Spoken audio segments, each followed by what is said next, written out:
So in dialysis patients, what is the definition of hypertension and what is the current understanding of optimal blood pressure targets? The volume status of a dialysis patient is the key determinant of blood pressure. There are other mechanisms, but that is a key determinant. What is the major contributors to hypertension?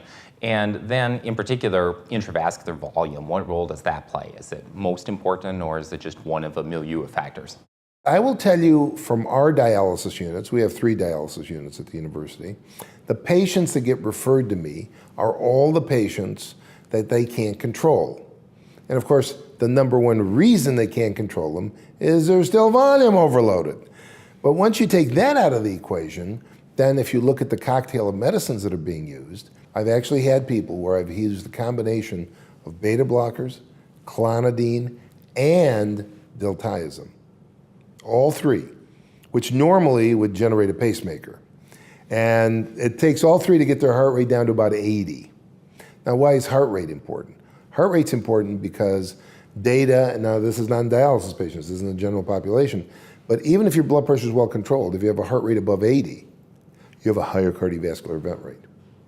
So I don't know why it would be different in dialysis patients, so that's why I kind of go with that. But in general, the drugs that are going to be vasodilating are going to give you more mileage in dialysis patients in case they cheated and their volume overloaded. You increase capacitance for fluids. So calcium antagonists are really very good.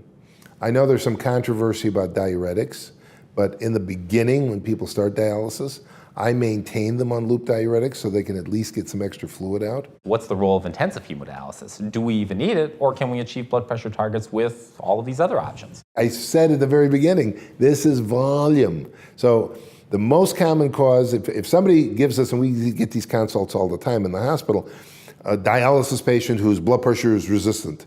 And 99% of the time we have 2+ edema in these people, and it's not because their albumin is 2. And they're just underdialyzed.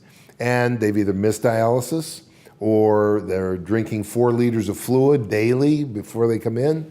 And for whatever reason, they're volume overloaded. And once you fix that, and the house staff is consistently amazed because drugs melt away in that setting.